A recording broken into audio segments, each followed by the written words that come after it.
আসসালামু আলাইকুম। আমি নূর সিটি আবাসন প্রকল্পের প্রকল্প পরিচালক হিসেবে দায়িত্ব পালন করছি। অনেকে আমাকে কোশ্চেন করেছেন নূর সিটি আবাসন প্রকল্পের বি ব্লকে কোনো বাড়ি রয়েছে কিনা। আপনি দেখতে পাচ্ছেন এখানে দুটো বাড়ি রয়েছে নূর সিটি আবাসন প্রকল্পের বি ব্লকে। সুতরাং নূর সিটি আবাসন প্রকল্প থেকে আপনার জমি ক্রয় করে এখনই বাড়ি করতে পারবেন এবং বসবাস করতে পারবেন।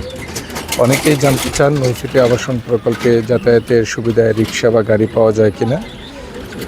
আপনারা ভিডিওতে বাস্তব তার প্রমাণ দেখতে পাচ্ছেন। নূর সিটি আবাসন প্রকল্পে যাতায়াতের জন্য কোনো অসুবিধা নেই এবং রোডঘাটগুলো প্রশস্ত রয়েছে। যথেষ্ট পরিমাণ বড় রোড নিয়ে নূর সিটি আবাসন প্রকল্প প্রতিষ্ঠিত হচ্ছে এবং এখানে বাড়ি রয়েছে। আপনি ক্যামেরায় দেখার সুযোগ পাচ্ছেন।